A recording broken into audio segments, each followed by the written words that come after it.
gustaría presentarles a los ponentes, no sin antes agradecerles infinitamente por el apoyo y la participación en esta ponencia que van a presentar a continuación. Bien, hubo diferentes cambios en cuanto a cómo abordar esta temática, pero la temática quedó como manifestaciones neuropsiquiátricas y las variaciones en la proteína Spike de SARS-CoV-2, y es muy importante temática en la cual agradezco la participación de los ponentes. No sin antes me gustaría presentar a la doctora Silvia García. En su conferencia se denomina Manifestaciones Neurológicas de COVID-19. Voy a hablarles un poquito de la doctora. La doctora realizó un servicio social en la unidad de investigación del Hospital Miguel Silva, en el CINVESTAD, con una especialización o especialidad en neurología en el Centro Médico Nacional 20 de Noviembre de la Universidad Nacional Autónoma de México.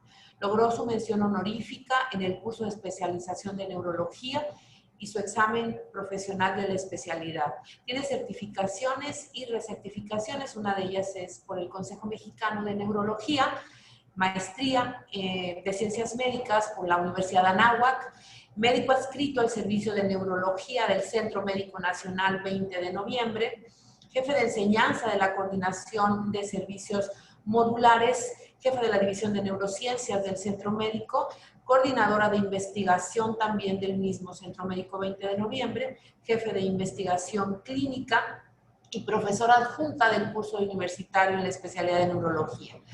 También fue profesora asociada de Ciencias Básicas en el Centro Universitario de Neurología Pediátrica y profesora asociada al curso de especialidad universitario de neurocirugía en el curso universitario en la especialidad de psiquiatría.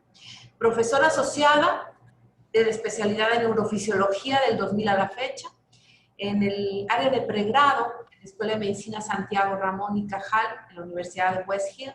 Ha sido también integrante de varios comités de enseñanza e investigación. Ella es expresidenta de la Comisión de Investigación del Centro Médico Nacional 20 de Noviembre y actualmente es vocal del Comité Institucional del ISSSTE en Bioseguridad y secretaria técnica del Comité de Ética de Investigación del Centro Médico Nacional 20 de Noviembre.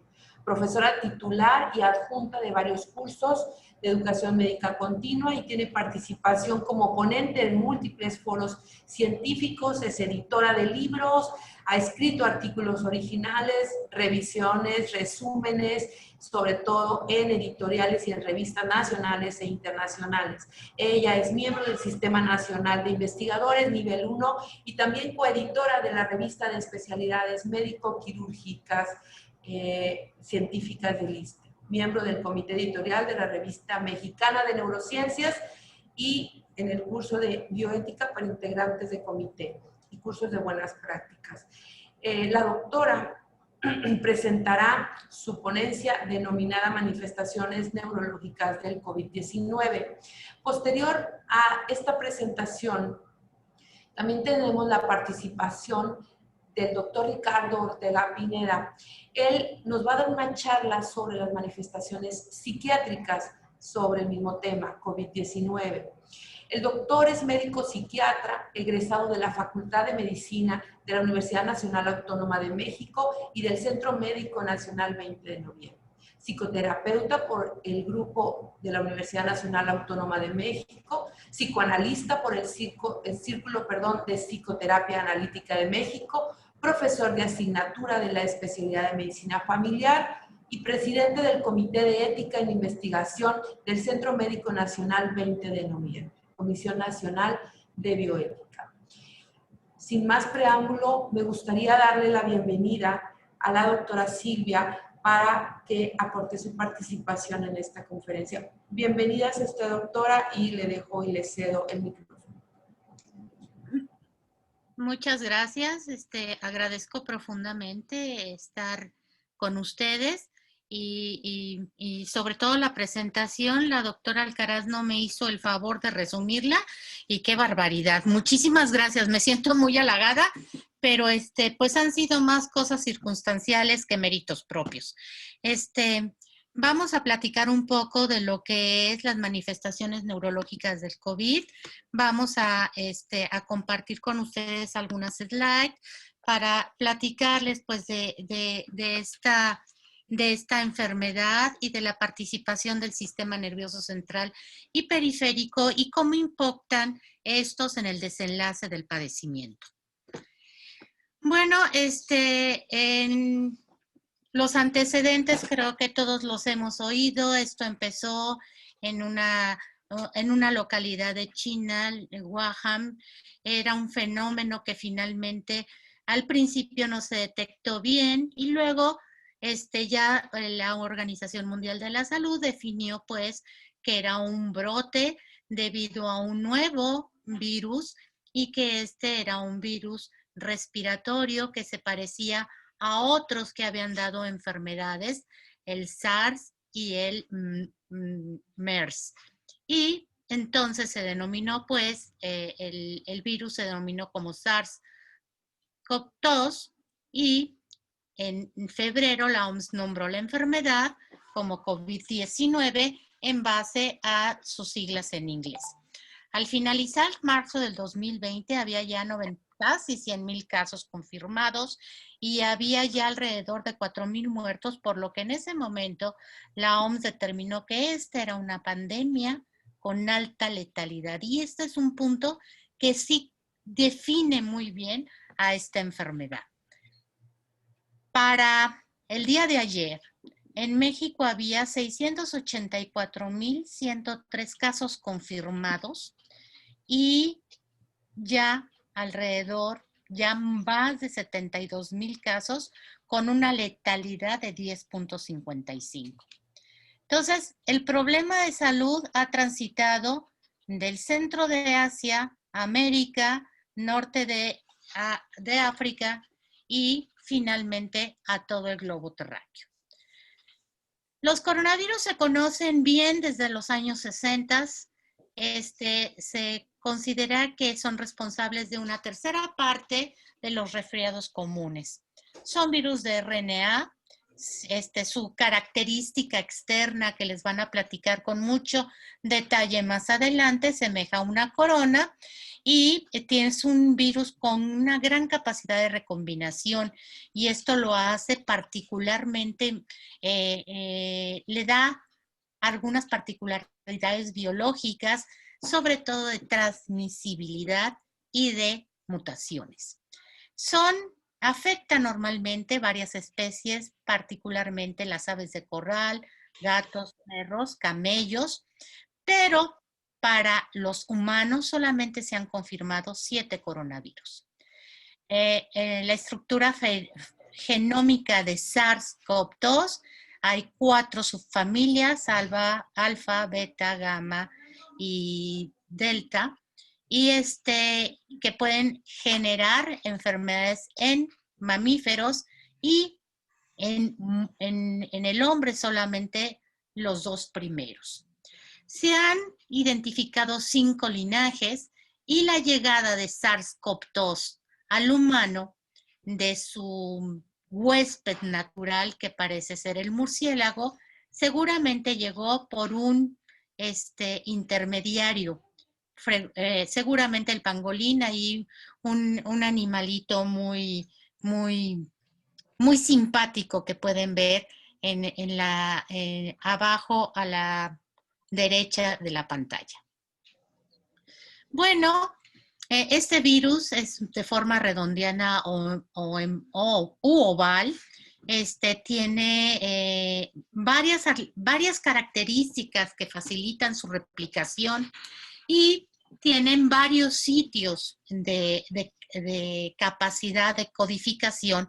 El más largo, el ORF1AB, codifica para proteínas que cuando se escinden forman un complejo de transcriptasas que tomando la envoltura del retículo endoplásmico rugoso forman vesículas de doble membrana y esto hace que la transcripción vírica y la replicación viral se produzcan. El genoma restante codifica para otras proteínas que son sumamente importantes, particularmente las glicoproteínas de superficie y particularmente la S, esa es la que le da esa característica de corona o de estructuras que emergen a partir de la envoltura del virus, y que esta en particular tiene dos diferentes formas, la 1 y la 2, y la 1 es la que tiene el trofismo para fusionarse al receptor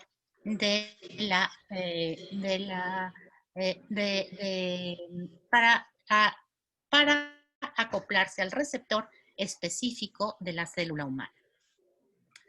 Bueno, esta enfermedad tiene un periodo de incubación entre 3 y 7 días. Se ha considerado que más allá de 14 días es poco probable. Sin embargo, yo creo que aquí debemos de ser bastante prudentes, porque cada vez que conocemos más la enfermedad, nos hemos dado cuenta de cosas que al principio parecían que no podían ocurrir. Incluso actualmente se está hablando de formas probablemente crónicas, lo cual, a pesar de que hay muchos detractores, debe de considerarse. En la fase inicial, que es la fase de replicación viral y que parece estar contenida en la mayoría de los individuos por el anillo de Waldeyer y la respuesta de inmunidad innata o respuesta primaria, los síntomas pueden estar ausentes o ser muy leves, como febrícula, carraspera, molestias sencillas. Sin embargo, esta particularidad hace que muchos de estos casos sean desapercibidos, y también ha sido uno de los puntos que ha coadyuvado a que la enfermedad sea más problemática desde la perspectiva de la salud pública. La mortalidad global en el mundo se calcula entre 6 y 8%, y aquí solamente una reflexión: nosotros tenemos una mortalidad arriba del 10%, y esto debe de prender todas las luces de alarma de la salud pública en México.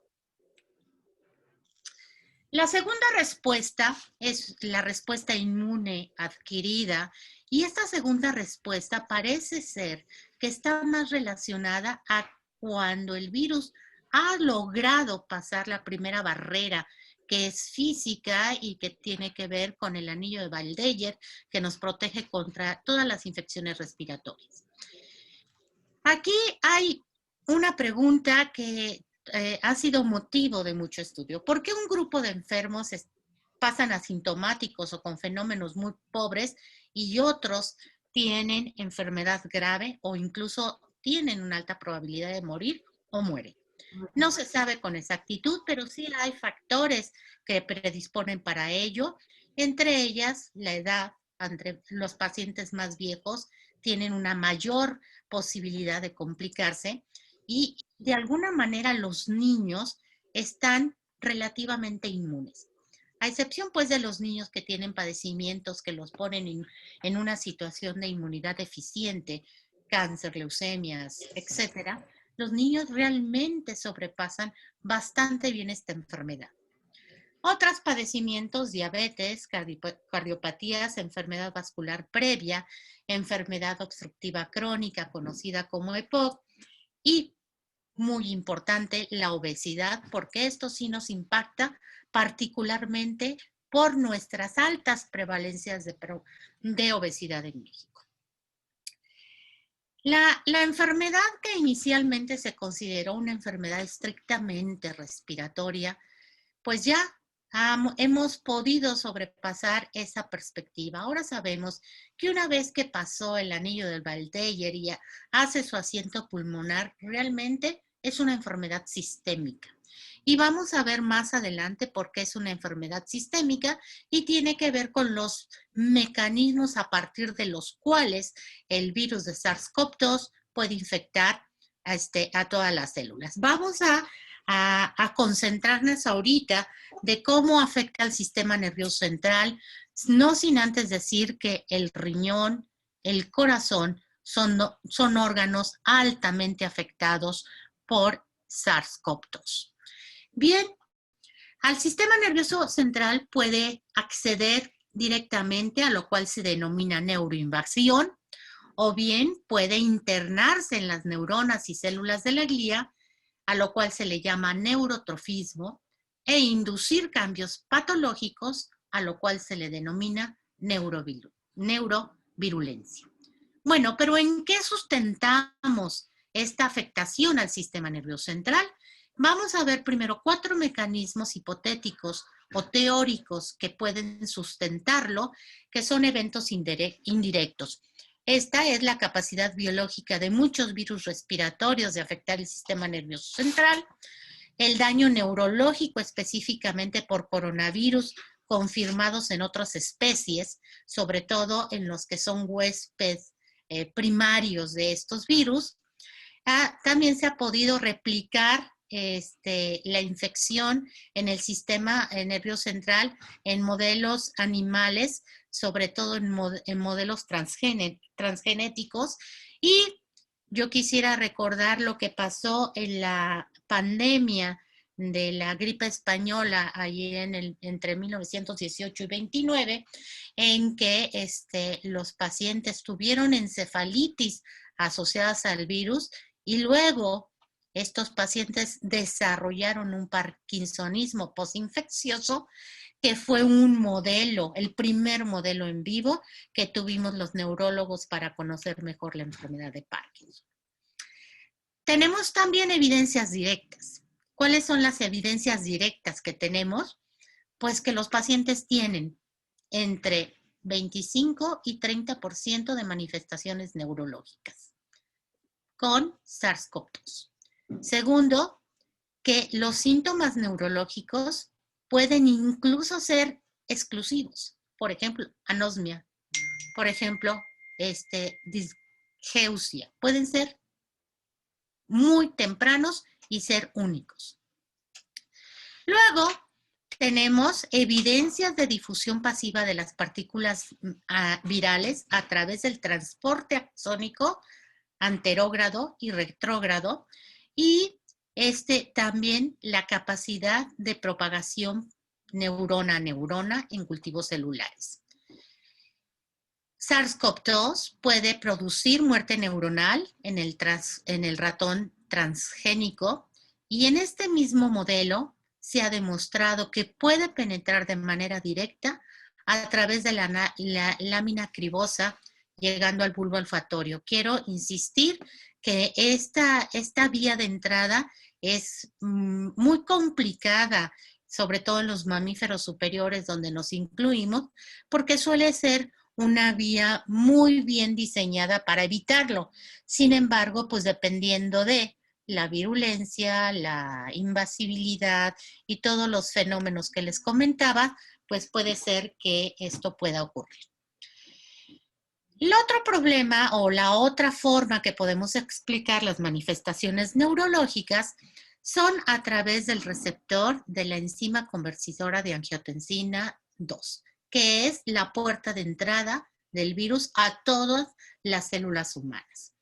Aquí se ha demostrado que es simplemente la glicoproteína que se acopla a este receptor y que entra simplemente el acoplarse, que es todo un mecanismo muy complejo que tiene que ver incluso con cambios conformacionales tridimensionales, pues con esto solo puede coadyuvar a una replicación más rápida.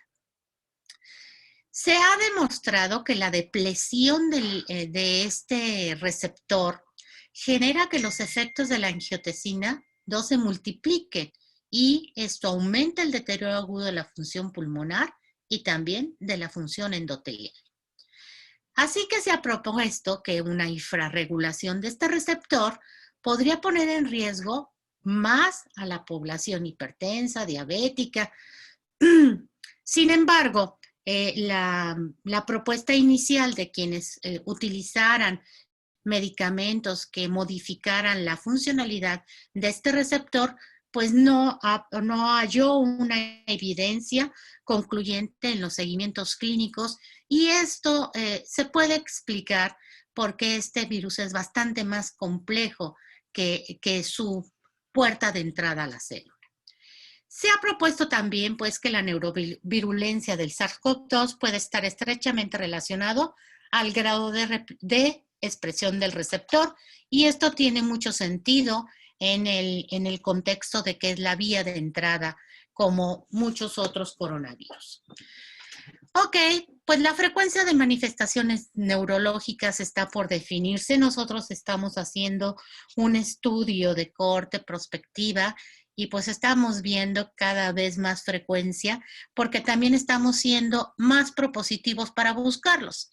Al principio les decíamos, tiene rinorrea, tiene malestar general, le falta el aire, no respira bien y éramos suficientes. Ahora preguntamos otras cosas como la percepción del sabor, la percepción del olor, la cefalea, los cambios conductuales, pero ya los preguntamos de manera más propositiva y los podemos detectar mejor. El impacto de la gravedad de la enfermedad y la presencia de manifestaciones neurológicas está en debate, porque si bien las manifestaciones graves sí son más frecuentes, las manifestaciones no graves parece que no están vinculadas. Las necropsias de pacientes se ha constatado edema cerebral y degeneración neuronal, pero estamos hablando de pacientes que se murieron por COVID. Entonces, los pacientes que sobrevivieron, pues no podemos hacer una equivalencia de que esté ocurriendo lo mismo. Tenemos pues manifestaciones neurológicas inespecíficas, como es la cefalea, mialgias, marea, fatiga. Y en esta serie de 214 encontraron que el 25% estaban afectados del sistema nervioso central, el 11% del sistema periférico y en 11% el músculo esquelético. El mareo fue la molestia más frecuente y seguido de cefalea, hipogeusia, hiposmia, y la frecuencia varió de 45.5 en pacientes graves versus 30% en quienes no estuvieron graves. Sin duda la cefalea es el síntoma más común, el síntoma neurológico directo más común.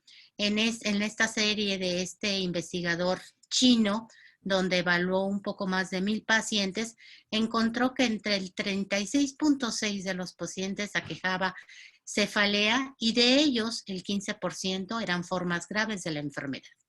¿Por qué duele la cabeza? Bueno, puede ser que tú tengas una cefalea persistente primaria, migraña, cefalea tensional, y entonces esto te incremente o se asocie un tipo de cefalea diferente como la que tenemos todos cuando nos da gripa o otro tipo de enfermedad viral. Entonces, puede ser estas dos formas. Hay un artículo español muy interesante donde considera otras dos posibilidades en este sentido. El 15% de los pacientes presentaron mialgias y de ellos el 14% tenían niveles de CPK, esta enzima que se puede observar cuando se está viendo pérdida de músculo. Y lo más interesante es que 2 casos tuvieron raptomiólisis con daño renal y no eran pacientes graves desde el punto de vista respiratorio. Los trastornos de la anosmia y el gusto son cada vez más prevalentes, pero quiero insistir que esto tiene que ver más con la acuciosidad clínica de buscarlos. Actualmente se considera que entre el 85 y el 88% acusan a que se aquejan de estas molestias. Y lo interesante es que la anosmia solita se puede presentar en un poco más del 10% de los casos como síntoma único inicial.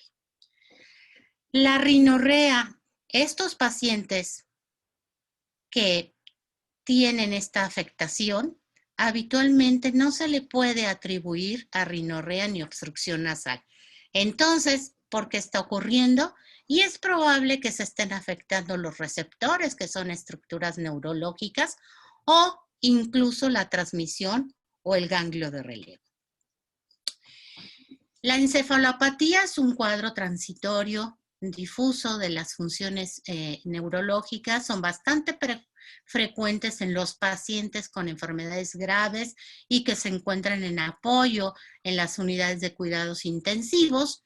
Esto no es privativo de SARS-CoV-2, de COVID-19. Sin embargo, estos pacientes parece que sí tienen mayor riesgo, sobre todo aquellos que tienen algunas situaciones preexistentes o en quienes que se están utilizando fármacos particulares. La encefalitis y meningitis aséptica es una posibilidad de afectación del sistema nervioso central y no es más que una común encefalitis, pero ahora por SARS-CoV-2. El diagnóstico confirmatorio es por PCR en tiempo real y aquí podemos encontrar lesiones mesiales, temporales e hipocampales. Hay un caso demostrado de encefalopatía necrotizante aguda, hemorrágica, en un paciente durante la fase aguda del proceso respiratorio. La tomografía mostró áreas hipodensias simétricas y bilaterales en el tálamo medial y en la resonancia múltiples lesiones simétricas hiperintensas en los tálamos en la ínsula. También se ha asociado a síndrome de Guillain-Barré con la misma explicación fisiopatológica que con otros virus, y también hemos encontrado que hay mayores complicaciones cerebrovasculares en los pacientes. En esta serie que les estoy comentando de Wuhan, encontraron ictus isquémico en el 11%, trombosis de los senos venosos en 0.5% y hemorragia cerebral. Las explicaciones son todavía hipotéticas y tienen que ver pues con la sensibilidad que existe en el endotelio vascular, donde hay una gran cantidad de receptores para la enzima convertidora de angiotensina. Así es que podemos tener tantos problemas isquémicos y hemorrágicos, y ambos se ven coadyuvados por la cascada y la tormenta de citocinas y de trastorno de la coagulación que acompaña los cuadros graves de este problema. ¿Cómo llega al sistema nervioso central? Pues ya les había dicho, por invasión directa, por diseminación retrógrada axonal, como llega el virus de la rabia.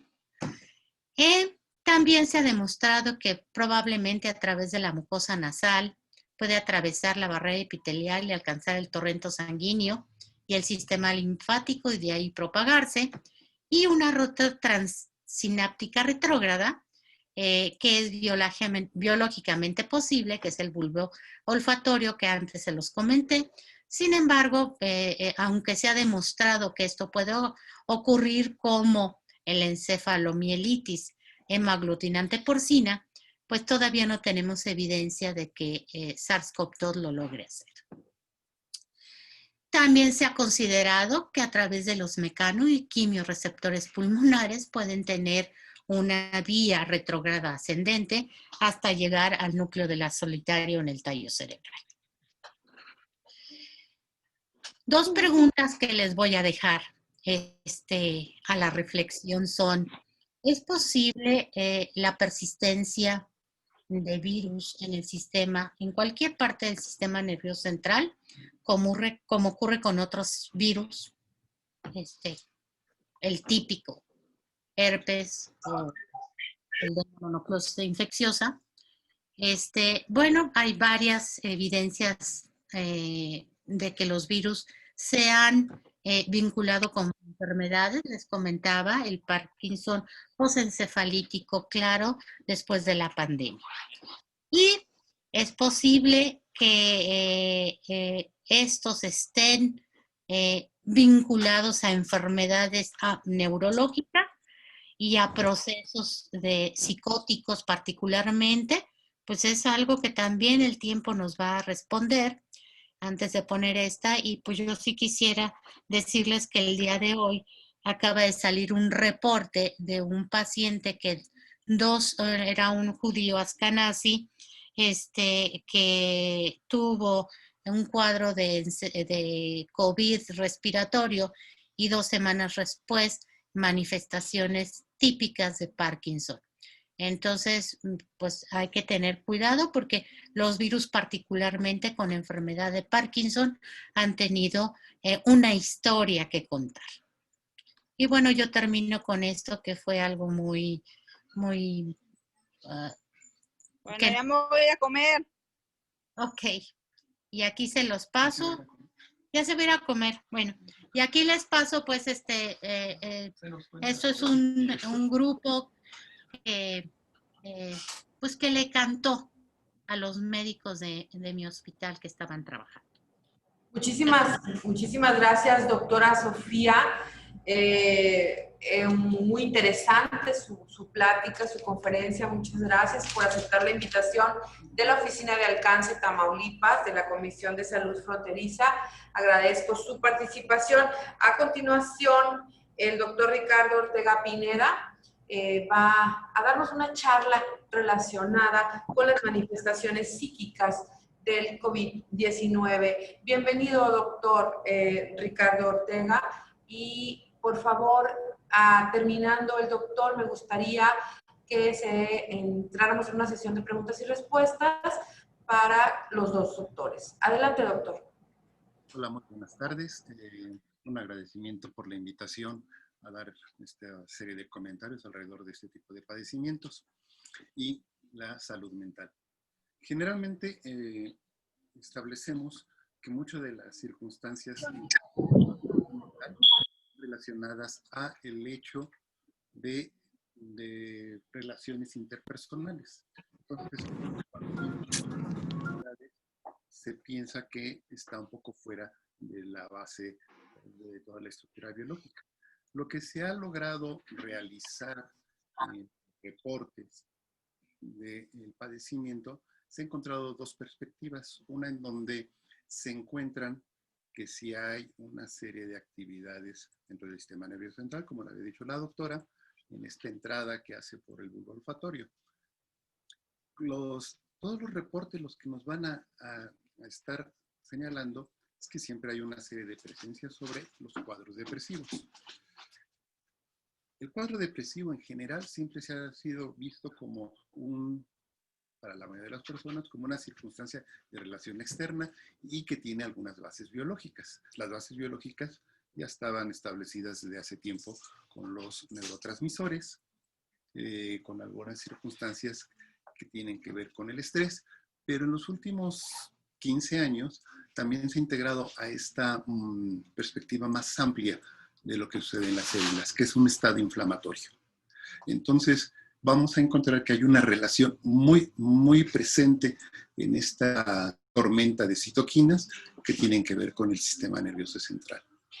Entonces, tenemos el antecedente que en el SARS-CoV-1, el CO1, en el 2005, se reportaron que su mayor frecuencia de padecimientos de psiquiatría fueron el estrés postraumático y el segundo, la depresión. En los reportes que se tenían hasta el mes de mayo se encontraba la misma referencia. Aquí, ya en estudios un poco más de caso, se han encontrado algunas circunstancias que tienen que ver con estados psicóticos, pero este es los menos. Este viene a ser como en los reportes del 3 al 4%. En cambio, se encuentra que la respuesta al estrés postraumático es un estado que se encuentra con mayor frecuencia y se va a dar hasta 60-70%. En cambio, los estados depresivos en el 30%. Entonces, uno se considera, ¿qué es lo que sucede en toda esta circunstancia? Siempre que tenemos eventos de cualquier índole, nuestra respuesta biológica es una manifestación desde las primeras etapas de la especie, ¿no? Es la huida, es el ataque, y en algunos buenos casos seguimos otras especies, ¿no? Nos hacemos el muerto. Entonces ahí nos mimetizamos con el ambiente. Entonces es tener una huida o un ataque. Si damos cuenta, toda la energía que requiere el organismo para dar respuesta a esto, de un ataque o una huida, requiere una gran carga, que en eso es lo que se ha planteado, una gran carga energética derivada de las hormonas. Entonces hay estas hormonas que son para dar una salida y hacer un esfuerzo físico grande. Pero ¿qué es lo que va sucediendo además de esto? Se va agregando un estado emocional. Los estados emocionales se manejan en el humano por el sistema límbico, y específicamente en relación que tiene que ver con las emociones, con el hipocampo y las emociones. Entonces, la respuesta hipocampal nos va a permitir a que se le informe hacia las rutas de salida de los liberadores de las corticotropinas, y se manifieste a nivel del sistema adrenal para que se exprese lo que es el cortisol. El cortisol nos va a permitir tener una gran carga de energía, y los receptores de glucosa cerebrales son los que nos van a dar el problema, pues los que se cree que se dan el problema.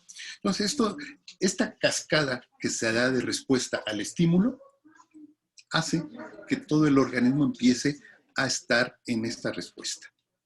La cascada le va a mandar las respuestas celulares van a mandar de regreso hacia la región cerebral una respuesta. Esta respuesta es que se está teniendo como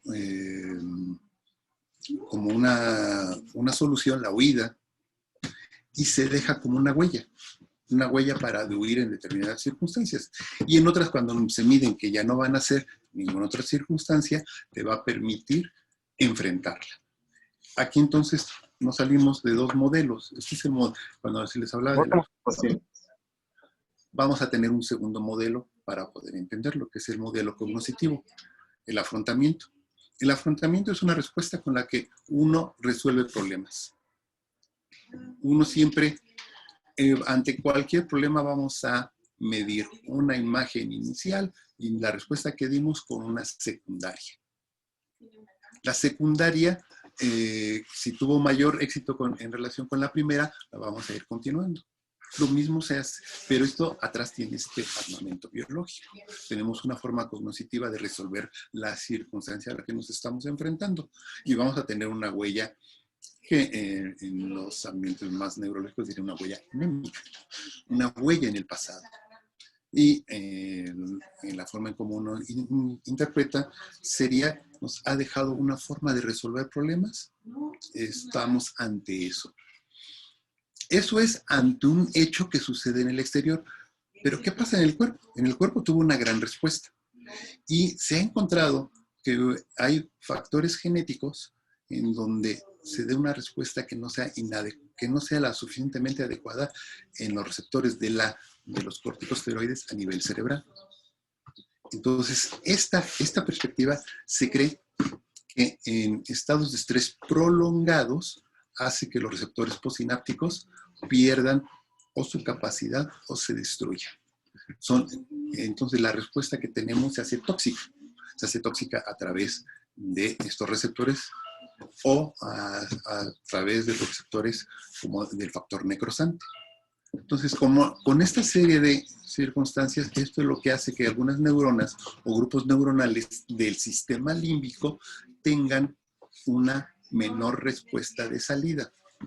En los estados depresivos, esto lo vamos a ir comprendiendo cuando las personas son más lentas en su movilidad, en sus recuerdos o en su reposición de sus estados de resolución de conflictos.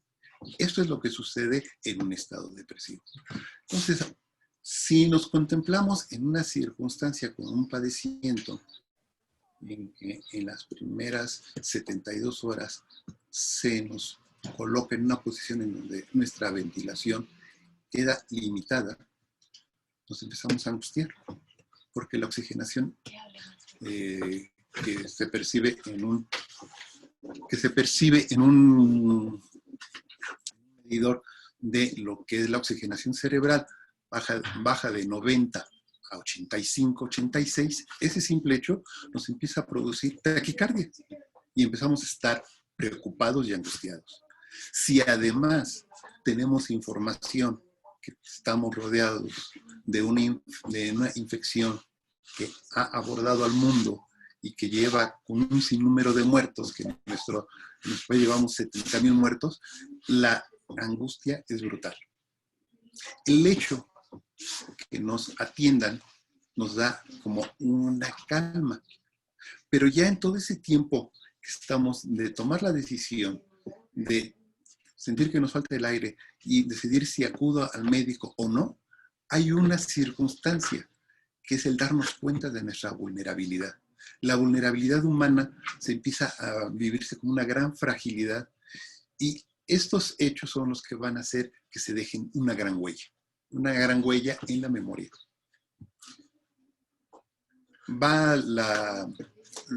El evento nos coloca a veces en que ya no tenemos ninguna otra circunstancia de memoria, a excepción de estar respirando.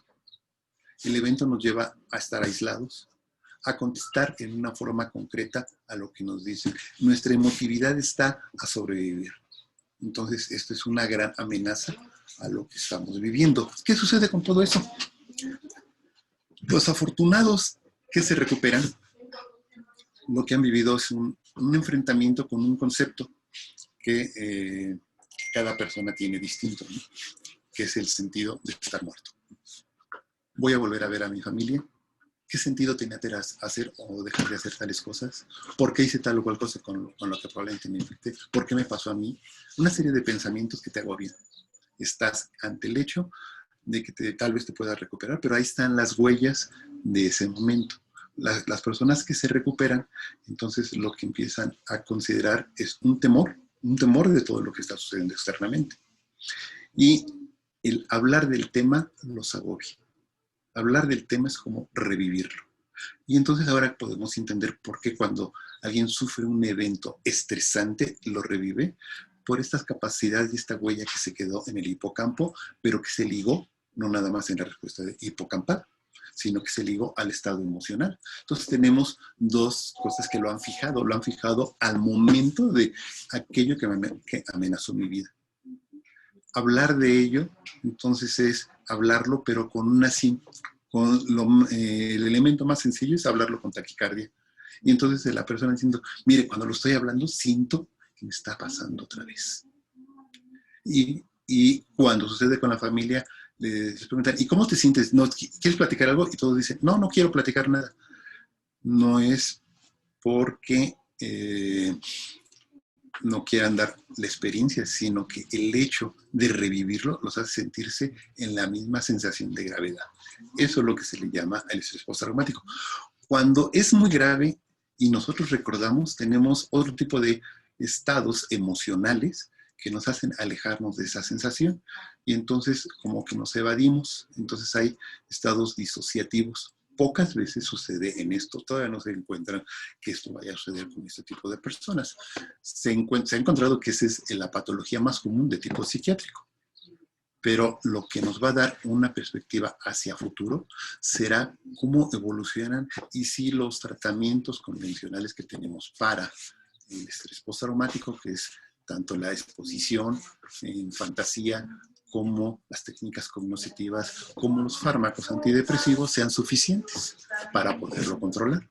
Es algo que todavía no se tiene en perspectiva. Dependerá el tiempo que pase y cómo se va dando en la circunstancia.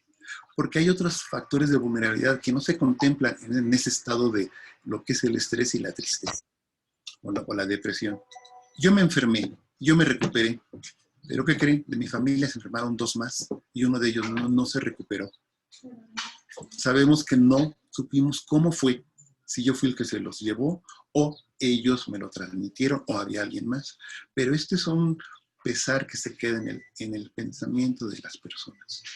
Contemplar esto y vivirlo, darle un espacio para el camino que tiene cada quien en su existencia, en esta visión budista de que nacemos solos y morimos solos y que nos hemos estado acompañando para llegarlo a concretar. Es un proceso largo, es un proceso el de poder meditar y aceptar que se ha dado esta circunstancia.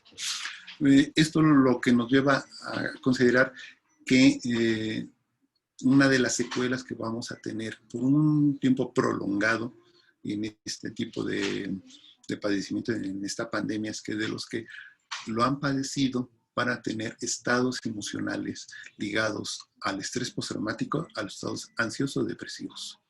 ¿Por qué no decimos que es una depresión tal cual? Bueno, porque nuestros criterios diagnósticos de depresión requieren de un poco más de tiempo y tenemos en un tiempo acortado, pero probablemente muchas de estas personas vayan a pasar a estados depresivos, a un estado que sea prolongado. Requerirán tratamientos también de tipo prolongado. Si uno ve, todos los padecimientos que están en nuestra área están relacionados con el estado de ansiedad. Podemos encontrar en los reportes y la experiencia que se tiene en el servicio que hay personas que tienen el padecimiento y lo han sufrido. Y entonces están con estados ansiosos posterior al evento.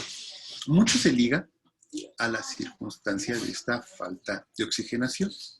Dentro de los cuadros más severos dentro del internamiento, algunos entran en estados de confusión mental, el delirium, que esto se da en muchas ocasiones de cualquier tipo de padecimiento en donde se altera lo que es la oxigenación y lo que es la nutrición cerebral. Entonces, las personas están agitadas. Generalmente, estos, aunque es muy llamativo el cuadro, no van a dejar una secuela mientras haya una posterior una intervención temprana y un seguimiento de este evento. Si estuviéramos en una consistente cuadro de estado ansioso, de estado ansioso, de estado de delirium, podemos encontrar que puede haber secuelas de pérdida neuronal. Quizá todo este pequeño grupo están ligados a aquellos que tienen cuadros psicóticos. Entonces tenemos una perspectiva, una respuesta intensa, en donde nos dan una respuesta ansiosa y nos da una respuesta de tipo psicótico o de confusión en algunos individuos que tal vez tenían o lesiones o tenían una estructura de personalidad de esta característica.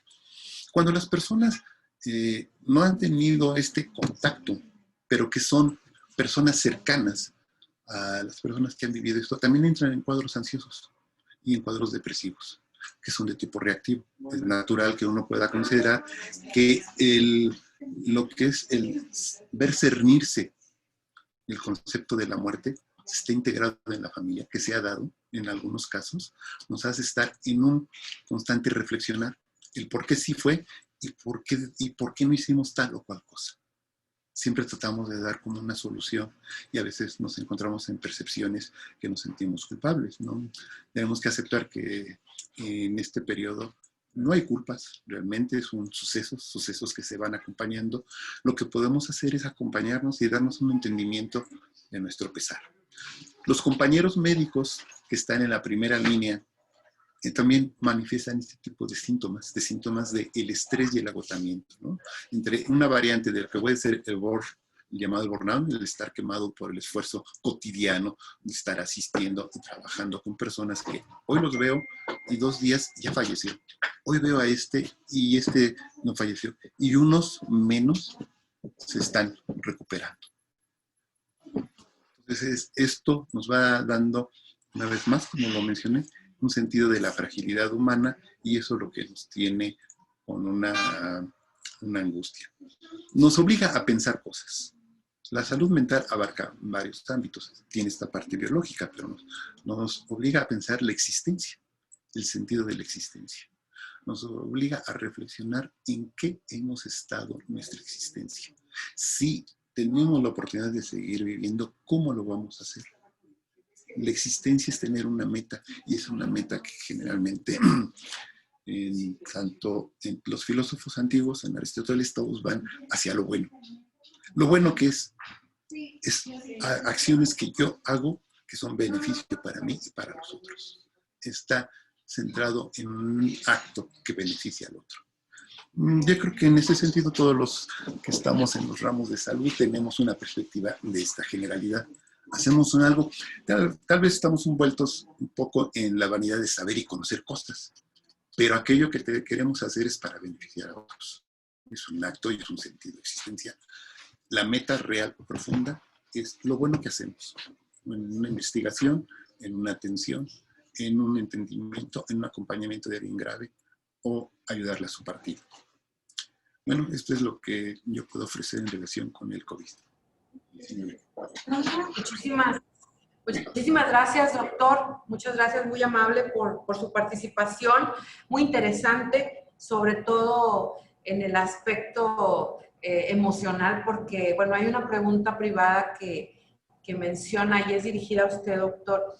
Muchas veces, comenta la persona, al momento de ver a un amigo de mi misma edad que tiene COVID, lo primero que hace es pensar si tiene alguna crónica o justificar el por qué murió, porque es de mi edad y si es igual de sano que yo, entonces me va a pasar lo mismo, me dice esta persona. ¿Eso es normal? Claro que es una respuesta normal. Fíjese que tenemos varias perspectivas para acercarnos a la muerte.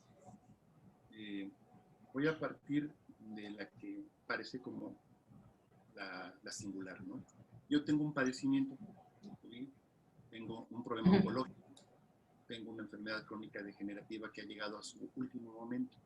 Desde que lo tengo, siempre pienso en la muerte. De la muerte. Y entonces estoy hablando de mi muerte. Siempre considero y pienso en mis familiares. Ellos van a estar y yo no voy a estar. Y eso me va haciendo reflexionar.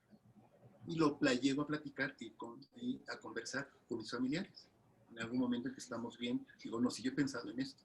No, sí, pero ya hemos hecho que si arreglamos las cuestiones económicas, lo de las deudas, todo está en orden, pero se habla. No estoy hablando de mi muerte. Pero cuando hablo de la muerte de un familiar, de alguien cercano, son dos elementos que están en juego. Es la ausencia del otro y mi muerte. Mi muerte sigue ahí, la que yo niego, la que claro. Cuando tenía 20 años yo hacía planes para los 40, para el carro que me voy a comprar, para esto. Ahora, a esta edad que no voy a mencionar, no tengo planes a 20 años. Digo, ¿cómo para qué hagas planes para 20 años? Este año y el próximo, ¿no? ¿Para qué te pones vanidoso de que más pueden pasar cosas? Claro. Haces planes de 5 años, de 3 años. ¿No? A corto plazo. Pero ¿por qué hacemos planes de a los 20, a los 30 años? Porque nos negamos, no es de que no se vea esto. Sí, ya sabemos que nos vamos a morir. Yo nunca he visto a todos los de 150 años caminando en la calle. Sí, sabemos que nos vamos a morir, pero lo negamos. Cuando se da la enfermedad, la negación dice, ya tocó la puerta. ¿Quién tocó? La muerte. Ya viene por ti. Tú haces tu última negociación, viene por ti. Entonces, cuando un familiar se enferma o ha fallecido, tenemos el dolor de la pérdida y nos recuerda, va a venir ella, va a venir la muerte. Tenemos otro tipo de relación con la muerte. Cuando se muere, como dicen ahora en las redes sociales, cuando se muere un famoso, oye, se murió fulano, ¿cómo es posible? Estaba más joven que tú, además era más guapo. Me va a tocar. ¿No? Y entonces dice uno, de seguro me toca. Pues sí, como que era guapo, ¿y cómo se le ocurrió? Y estaba joven, todavía, ¿con qué? Se murió. Así es. Gracias, doctor. Muchas gracias por su aportación. Otra pregunta va para la doctora Silvia. ¿Hay algún tipo de afectación axonal o somática debido a la diseminación retrógrada axonal o algún otro tipo de diseminación? Bueno, habitualmente los que tienen esta vía de llegada al sistema nervioso, pues van dentro de los microtúbulos dentro de los inmersos en las estructuras que están moviéndose del soma al axón y del axón al soma. Habitualmente no, hasta ahorita. Pero quiero insistir, todos los días aprendemos de SARS-CoV-2, todos los días hay cosas nuevas y lo que salió hace 6 meses, ahorita muchas cosas se han reestructurado y reconsiderado. Hoy no sé mañana. Muchas gracias, doctora. Otra pregunta, ¿existe algún estudio o alguna idea de si personas asintomáticas pudieran desarrollar Parkinson o pudieran tener algún tipo de daño? Otra vez, no sabemos. Ajá. ¿Qué sí sabemos? Pues sí sabemos que, por ejemplo, por supuesto no fue un coronavirus, sino fue un virus diferente. En la pandemia de principios del siglo XX, ahí lo que pasó es que eran los pacientes que desarrollaron Parkinson, habían desarrollado encefalitis que denominaron de von Economo, así se llamaba, porque todavía la neurología, pero en ese entonces era mucho de epónimos. Desarrollaron esta encefalitis y años después desarrollaron Parkinson. Hay otros procesos virales que se asocian temporalmente en periodos más breves al desarrollo de manifestaciones neurológicas. Sin embargo, tenemos 6 meses de conocer este microorganismo y su comportamiento en los humanos. Me parece que cualquier opinión sigue estando en el terreno del tiempo. Es muy breve para saber. Claro. Hay otra pregunta, ¿se sabe qué es lo que ocurre a nivel psicológico en caso de que una persona que se enferma y sobrevive al COVID se reinfecta? Todavía no hay reportes de caso en eso, porque en sí han sido muy pocos los reportes, ¿no? De la reinfección. Lo que sí uno puede considerar sin tener un reporte, uno pensaría que el estrés va a ser muy alto. Okay. Es algo así como nada, ¿no? Si ya tocó a la puerta y dice, ¿ya regresó? Es verdad. Sí, es importante. Los reportes de reinfección, que también es un tema súper polémico, no en todos se demostró la negativización. O sea, algunos estaban infectados, nunca se hicieron un estudio para ver que estuvieran negativos, y hay quienes proponen, bueno, no se reinfectaron. Claro. Era la misma enfermedad en un estadio o periodo diferente. Y es donde se plantea si realmente se queda ahí el bicho, como muchos otros virus, de manera latente. Otra vez, yo quiero insistir que a 6 meses de que llegó al escenario de los humanos, es mucho más lo que no conocemos que lo que sí conocemos. Y todavía hay muchas cosas que vamos a aprender. Todavía falta que pase el tiempo. ¿Qué va a pasar en 5 años? ¿Vamos a tener secuelas? Nuestra perspectiva es que los pacientes que tienen neumonías, alrededor de un 30% salen con oxígeno suplementario. Vamos a tener estos pacientes con una falla respiratoria crónica. En fin, creo que, insisto, hay más preguntas que respuestas todavía. Claro que sí, doctora. Y en eso se basa también pues la siguiente pregunta, que es si se puede enfermar dos veces de COVID. Acaba de responderlo ahorita en este momento. Pues sin más, yo agradezco mucho su tiempo, doctores. De verdad, para la Comisión de Salud Fronteriza México-Estados Unidos es un honor haberlos tenido de ponentes. Sé que están muy agotados en tiempo y pues les agradezco muchísimo el haber participado en estos momentos. Los despido y hago la presentación de la doctora Sofía Lisset. Muchas gracias, doctores.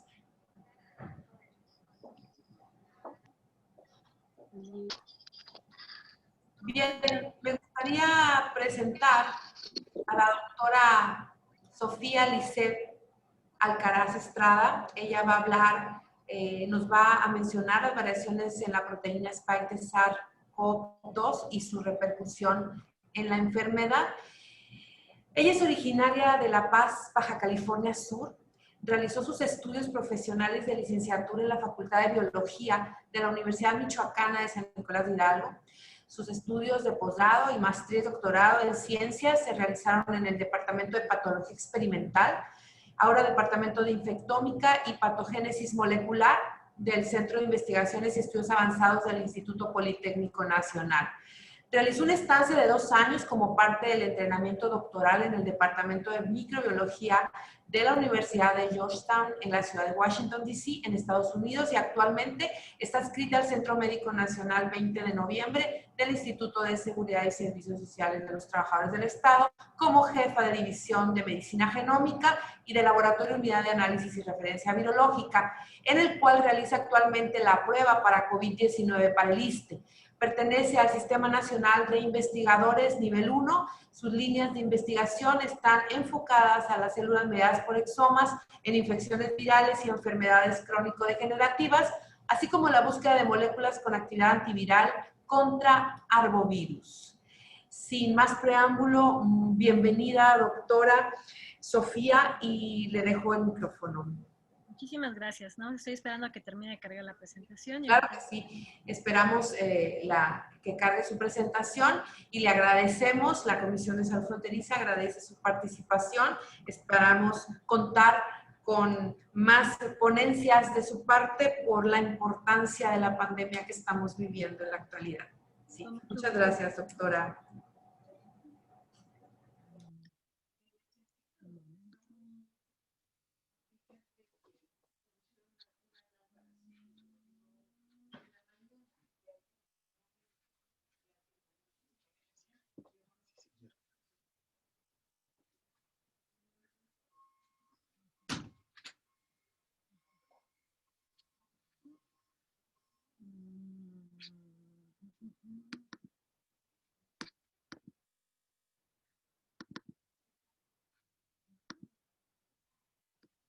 Ok, muy bien.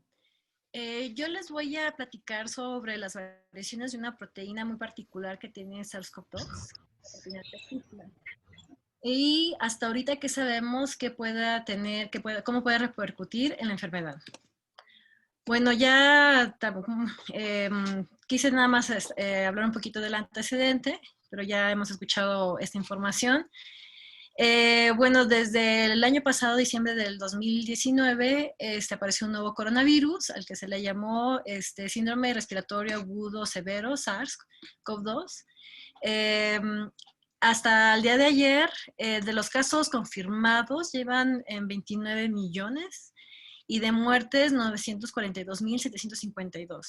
Particularmente en México, de casos confirmados son 684.113 y de muertes 32.179. Ahora, esta enfermedad la notamos, entró en nuestro radar en el momento en que, sobre todo, las instalaciones hospitalarias de Wuhan se vieron saturadas y posteriormente ocurrió que es el caso de Italia y luego en Nueva York. Hemos aprendido a partir de estas experiencias cómo manejar a los pacientes y afortunadamente en nuestro país no hemos llegado a esos niveles de saturación. Ahora, esta infección que genera la enfermedad que le llamamos COVID afecta particularmente a personas de mayor edad, personas que tienen comorbilidades como diabetes o condiciones crónicas cardíacas y pulmonares. Ahora, dentro de la patogenia de esta enfermedad existen factores virales y factores del huésped. Dentro de los factores virales, pues el virus es un virus lítico, o sea, que mata las células que infecta. Entonces, parte del daño que genera es precisamente por esta infección, este daño que genera directamente a las células. Y esta afecta a las células del pulmón, también afecta a las células del endotelio, y de manera indirecta, ante esta daño que está generando el virus, el sistema inmune del huésped empieza a reaccionar y genera tromboinflamación, una desregulación de la respuesta inmune y también se desregula el sistema renina-angiotensina-aldosterona. Ahora, los mecanismos de cómo están involucrados cada uno de estas vías se saben un poco, pero no tenemos con certeza el mecanismo exacto de cómo participa cada uno. Ahora, la estructura viral, aquí les presento una caricatura de SARS-CoV-2. Está conformado primero por las proteínas de la nucleocápside que van a proteger el RNA del virus. Es un RNA muy grande, de 30 kilodaltones. Es un virus de membrana, que la membrana la obtiene al momento de infectar, de la célula que infecta más bien. Y insertadas en esta membrana lipídica se encuentran otras proteínas que generan la estructura viral. Una es otra es la proteína de la membrana y finalmente tenemos la proteína de la espícula o spike. Ahora, en el ciclo replicativo, la proteína de la espícula del virus es muy importante, ya que va a iniciar el ciclo replicativo viral. Y este inicia cuando el virus interacciona con su receptor, que es AC2. Al internalizarse por un proceso de endocitosis mediado por receptor, las membranas del virus se fusionan, se libera el genoma viral, que es de RNA de polaridad positiva, que va a ser reconocido por los ribosomas y se va a traducir para generar proteínas virales que posteriormente van a ocuparse para generar más copias del genoma viral, que luego se van a ensamblar y se van a liberar. Ahora, la estructura de nuevo del virus, la proteína de la espícula es de nuestro interés, sobre todo en esta plática y en el mundo, porque tiene un dominio muy particular que se llama dominio de unión al receptor. Y este dominio va a ser el responsable, como le estoy comentando, que interaccionar específicamente con el receptor AC2. Ahora, en cuanto a los virus, en general, estudiamos la participación de las proteínas que conforman la estructura viral, pero que tienen que ver con la unión al receptor. En el caso de chikungunya, que es un arbovirus, un alfavirus, se detectó que una mutación en la proteína E1, aquí la tenemos la proteína E1, que también constituye parte de la estructura viral y que va a interaccionar con el receptor, hace que sea mejor transmitible por Aedes albopictus. Recordemos que ese es un virus transmitido por este mosquito. ¿Y qué resultó de esta mutación? Que incrementó su transmisión. Ahora, en el caso de ébola, sobre todo en este nuevo brote que empezó en el 2016, ¿qué vieron? Que un cambio solamente en un aminoácido en la proteína de nuevo que tiene que ver con la interacción con el receptor del huésped, llevó a un incremento en la infectividad y este incremento en la infectividad se relacionó con una alta mortalidad. Ahora, en el caso de influenza, también monitoreamos, por supuesto, influenza de manera muy cercana. Y hemos visto que también cambios tanto en la hemaglutinina también incrementa su transmisión. Y afortunadamente en los estudios que hemos visto, estos cambios sí son sensibles a neutralizarse por los anticuerpos generados en las vacunas. Entonces, a pesar de que existen esos cambios, también tenemos la aliciente de que sí están siendo neutralizados estos virus cuando ponemos las vacunas. Ahora, en el caso de los coronavirus es un grupo de virus muy interesante. Primero por el genoma tan grande que tienen. Es un genoma de RNA, pero está bastante grande. Y particularmente, al tener un genoma muy grande, pues el virus tiene que tener una estrategia para copiarlo de manera eficiente. Y lo hace. ¿Y qué quiere decir? Que tiene mecanismos de edición que corrige. Sin embargo, a pesar de que tienen esos mecanismos de edición, tienden a recombinar. ¿Qué quiere decir eso? Que si existen 2 coronavirus en una célula, pueden intercambiar pedacitos de sus genomas. ¿Y qué hemos observado a lo largo de la historia? Bueno, tenemos un coronavirus felino y tenemos coronavirus de perro. En una infección de un gato que de alguna forma se infectó por los 2 coronavirus, obtuvimos un recombinante, que es el virus de la peritonitis infecciosa felina 2. Pero este tipo de coronavirus ya es letal para los gatos. Sí, o sea, ya teníamos, es decir, que teníamos fenotipos no letales, incluso no generaban ningún tipo de enfermedad mortal, más bien era benigna. Ya tenemos ya un recombinante mortal.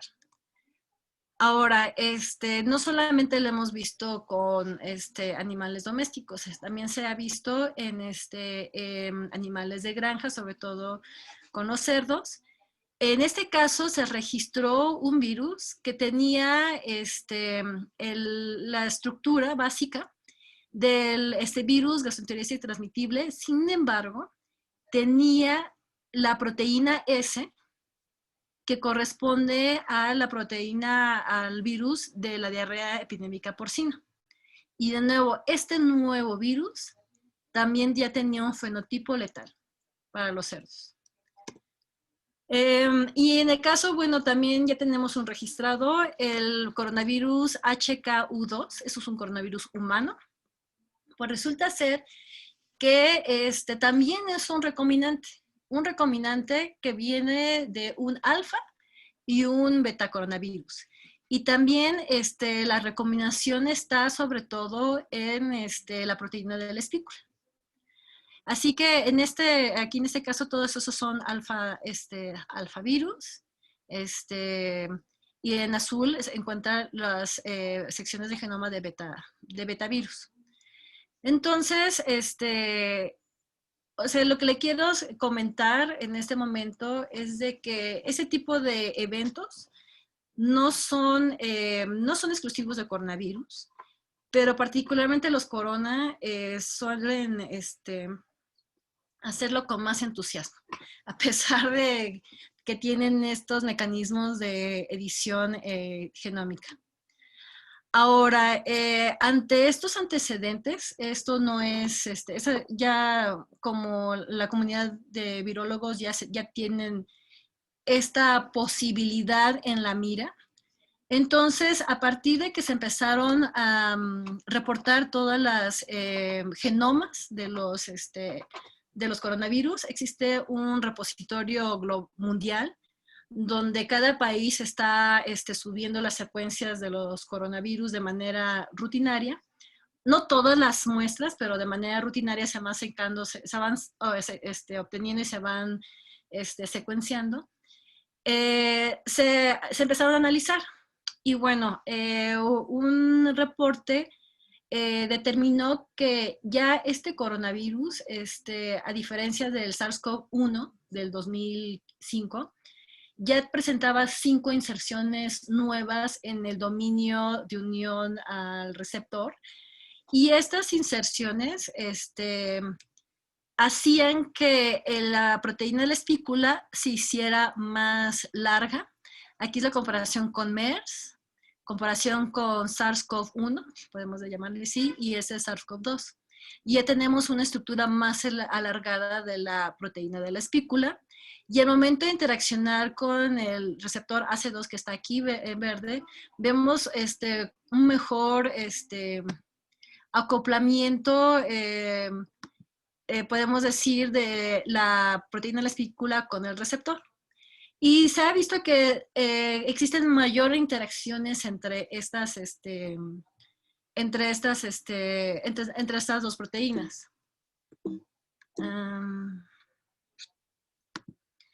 Ahora, también, yo no sé si lo han llegado a escuchar, pero hace unos meses se reportó que existía una nueva mutación, la D614G, ¿Qué quiere decir? Que empezamos a observar, esas son una línea de tiempo, en esta sección que también está dentro de la espícula, que, que había una predominancia de las secuencias, donde teníamos en esa posición una D. Y conforme fue pasando el tiempo, en marzo, empezó a aparecer una nueva mutación que al final, para el mayo de este año, vemos que estaba desplazando la secuencia original. Entonces, se empezaron a hacer estudios de qué significaba esta mutación, o sea, qué relevancia podía tener un cambio de aminoácido. Y lo que pensamos a ver, o sea, es el mismo virus, pero solamente va cambiando un solo aminoácido. Pero lo que empezaron a ver es, según estos reportes, que incrementaba la infección y posteriormente lo relacionaron con incremento de infectividad. Ahora, finalmente, otro grupo se dio la tarea de probar. El experimento anterior se realizó sobre una línea celular, pero sin embargo, este nuevo reporte que acaba de salir esta semana, se dio la tarea de ya realizar estos experimentos, pero en un modelo animal de hámster. Y vieron cosas muy interesantes. Primero, que la nueva mutación, la G614, la que va siendo más prevalente con respecto conforme va pasando el año, hace que el virus se quede sobre todo en vías respiratorias superiores. No se llega a bajar al pulmón en este modelo. Segundo, sí incrementa la transmisión y sí incrementa el número de partículas virales, pero por otro lado, como les comenté, no se bajan a vías respiratorias bajas. Entonces, a pesar de que está esa mutación circulando, incluso podemos especular, realmente estamos especulando, hasta que no hagamos un análisis más profundo, que tal vez una mutación sí incrementa la transmisión, sí incrementa la infección, pero particularmente no la letalidad. Entonces, porque se queda en vías superiores aéreas, la mayoría. Ahora, muchas de las vacunas, de las propuestas, de los modelos de vacuna que ahorita se están ocupando, son basadas en la espícula. Pensamos que esa es la medida, el target más adecuado para proteger los pulmones. Pero sin embargo tienen la secuencia anterior, la D614. Entonces, la pregunta era si las propuestas de vacuna que están basadas en D614 pueden proteger contra el virus que tenga la mutación G614. Y esa es la segunda figura que les presento aquí. Aquí la línea punteada es el 50% de eficacia y vemos que sí, que efectivamente sí inhibe la infección, que no hay peligro de que las vacunas que vayan a salir no protejan contra este tipo de virus. Ahora, ya por último, nada más les quiero compartir la importancia de hacer ese tipo de investigaciones, ya que además de que, como les comentaron, han escuchado, el virus tiene diferentes tropismos, es decir, que tiene diferentes afinidades por diferentes órganos del cuerpo. Y bueno, resulta ser con observaciones que hemos visto en otros coronavirus, en otros modelos animales, que los virus, dependiendo del órgano, también cambian. También generan espículas con diferentes secuencias. Ahora, la relevancia de estas mutaciones, de estas inserciones, de estas deleciones en la espícula, todavía no sabemos, y tampoco sabemos cuál es su rol en la transmisión. Y bueno, ahorita con las nuevas vacunas que les estamos invirtiendo mucho dinero para el desarrollo, sobre todo en este corto tiempo, bueno, y que estén basados en la espícula, la pregunta es que si van al final terminar sirviendo ante estas nuevas variantes que van saliendo de la espícula del virus. Entonces, por mi parte sería todo. No sé si tengan alguna otra pregunta o una inquietud hasta al respecto. Muchísimas gracias, doctora, por su presentación muy atinada en estos momentos de pandemia y sobre todo, pues si hay muchas preguntas, de verdad yo considero que vamos a esperar tantito para generar algunas. Un comentario que sí me gustaría considerar es si este tipo de vacunas que están desarrollándose actualmente pudiéramos esperar el beneficio. Usted me lo acaba de responder, no se sabe todavía. Sin embargo, no sé qué pudiese sugerir o si este virus realmente al momento de mutar o al momento de cambiar pudiésemos esperar una disminución en los casos. Pues ya está, o sea, lo que estamos viendo es de manera, algo que no logramos entender, la demanda hospitalaria sí ha bajado. Eso sí lo podemos observar. O sea, sí llegan casos graves, pero tampoco estamos secuenciando esos casos graves, si es el virus que es diferente o el humano es el diferente, o sea, no estamos indagando con mucha, ahorita no tenemos tiempo ni recurso para estar estudiando, pero lo que sí vemos es que en general nosotros, que nos tocó como la última parte de la pandemia, o sea, las últimas infecciones del mundo, vemos que nosotros no nos ha pegado tan fuerte. O sea, la demanda hospitalaria no fue al final no fue un Italia, no fue un Nueva York, no fue un Wuhan, ¿no? A final de cuentas. Y en general los virus tienden a atenuarse con el tiempo. O sea, en general eso sí pasa. Entonces, ahora los intereses en esta vacuna es para ya no tener secuestrados a los hospitales en este tema nada más, porque tenemos otras enfermedades que son también importantes. Y esa es la pregunta, ¿realmente van a funcionar? ¿No van a funcionar? En teoría sí, o sea, esa es la teoría. Sin embargo, de coronavirus no tenemos mucha experiencia en vacunas, o sea, va a ser el primer vacuna de coronavirus que se va a obtener. En general, para virus respiratorios, por ejemplo, para influenza, tenemos que vacunar cada año. Y le achacamos a influenza porque es el supermutante, o sea, que le gusta recombinar, o sea, hace más cosas, ¿no? Pero también no sabemos si son en general comportamientos de los virus respiratorios, que la inmunidad no es a largo plazo y que tenemos que estar de manera continua vacunando. Claro. Entonces, a lo mejor sí funciona, pero vamos a estar teniendo que repetir los esquemas 2 veces al año, 1 vez al año, tal vez. Exacto. Muchas gracias, doctora. Dice aquí una pregunta. Mencionaste que cambia el virus según el órgano. ¿Sabes cómo afecta al cerebro? No. Para saber eso, literalmente tenemos que obtener muestras de esa parte de tejido para extraer RNA y poder analizarlo, ¿no? Las necropsias están limitadas.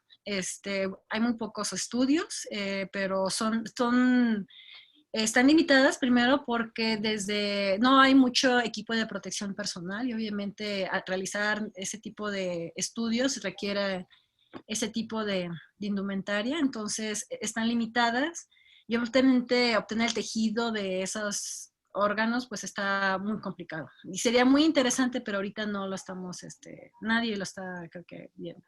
Tiene relación con otra pregunta privada, dice, ¿cómo afecta otro tipo de órgano y qué tanto cambia el virus? Lo que sabemos, estos cambios que hemos observado, lo hemos observado en cerdos principalmente, en coronavirus de cerdo.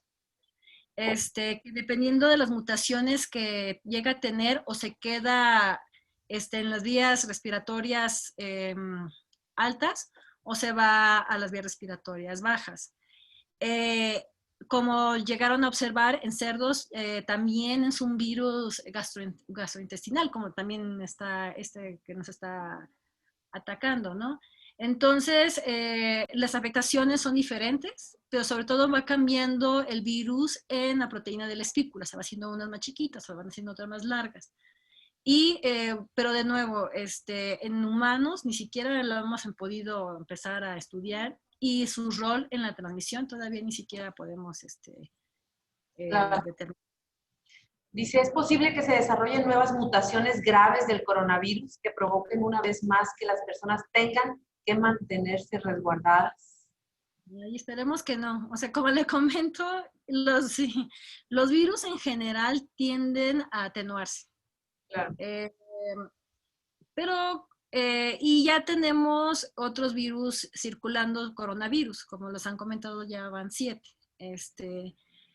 Un SARS, uno que se salió y se atenuó, se eliminó solito, MERS, que sigue siendo zoonosis de camello humano siempre es, los brotes son así. Y los respiratorios, los otros respiratorios que existen y que realmente no, sí generan cuadros graves, pero son muy pocos, o sea, y son tan pocos que no nos llegan a desplomar los sistemas médicos, ¿no? Entonces, esperemos que se vaya atenuando. Eso es lo que generalmente pasa. Claro. Muchísimas gracias, doctora. Le agradecemos mucho su participación. Esperamos verla pronto en otra conferencia de la Comisión de Salud Fronteriza México-Estados Unidos. Sin más, me despido de ustedes y bueno, agradeciendo a la doctora. Muchas gracias. Buenas tardes.